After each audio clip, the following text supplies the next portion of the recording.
आज हम बात करने वाले हैं एक ऐसे इंडियन स्मार्टफोन ब्रांड की कहानी के बारे में जो मार्केट से लगभग गायब हो गया था, लेकिन फिर उसने एक जबरदस्त वापसी की। तो सवाल ये है कि क्या एक इंडियन कंपनी जो लगभग खत्म होने की कगार पर थी, चाइनीज और ग्लोबल जायंट्स के सामने दोबारा खड़ी हो सकती है? चलिए लावा इंटरनेशनल के इस उतार चढ़ाव भरे सफर को करीब से देखते हैं। तो कहानी शुरू होती है 2010 के दशक की शुरुआत में। लावा, जिसकी स्थापना 2009 में हुई थी, इंडियन मोबाइल मार्केट का एक चमकता हुआ सितारा बन रहा था। उस समय माइक्रोमैक्स और कार्बन जैसे दूसरे घरेलू ब्रांड्स के साथ मिलकर लावा ने मार्केट पर मजबूत पकड़ बना ली थी। अपने बजट फ्रेंडली फोन्स के दम पर 2014 तक लावा भारत के टॉप 5 ब्रांड्स में से एक था। लेकिन फिर 2016 में मानो एक सुनामी आ गई। शाओमी, वीवो और ओप्पो जैसे चाइनीज ब्रांड्स ने बेहतर स्पेसिफिकेशंस और अग्रेसिव मार्केटिंग के साथ इंडियन मार्केट में एंट्री की और देखते ही देखते सब कुछ बदल गया। नतीजा, लावा का मार्केट शेयर जो कभी 10% से ज्यादा था, वो धड़ाम से गिरकर 1% से भी कम रह गया। कंपनी बर्बादी की कगार पर खड़ी थी। तो सवाल ये है कि आखिर ऐसा हुआ क्यों? लावा के प्रेसिडेंट सुनील रैना के मुताबिक इसकी सबसे बड़ी वजह थी डिजाइन और मैन्युफैक्चरिंग के लिए चीन पर पूरी तरह निर्भर रहना और खुद की रिसर्च एंड डेवलपमेंट यानी R&D में इन्वेस्ट न करना। अब कंपनी बंद करने की बजाय लावा ने एक बहुत हिम्मत भरा फैसला लिया। उन्होंने 4-5 साल के लिए एक कदम पीछे हटने का फैसला किया ताकि अपनी पूरी की पूरी स्ट्रैटेजी को जीरो से दोबारा बनाया जा सके।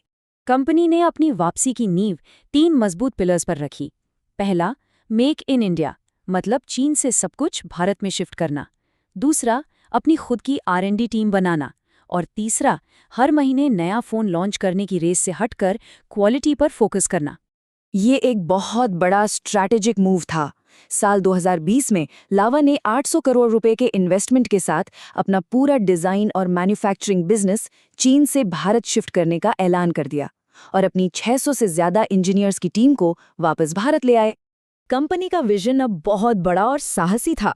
लावा के CMD हरिओम राय का सपना सिर्फ भारत में फोन बनाना नहीं था, बल्कि भारत को एक ऐसा एक्सपोर्ट हब बनाना था जो एक दिन चीन को भी मोबाइल डिवाइस एक्सपोर्ट करे।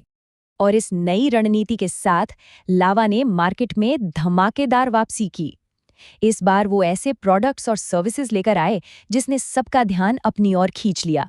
एक तरफ था अग्नि 2 5G, जिसमें कर्व्ड एमोलेड डिस्प्ले जैसे फ्लैगशिप फीचर्स मिड रेंज कीमत में मिल रहे थे। और दूसरी तरफ था MyZ, दुनिया का पहला कस्टमाइजेबल स्मार्टफोन।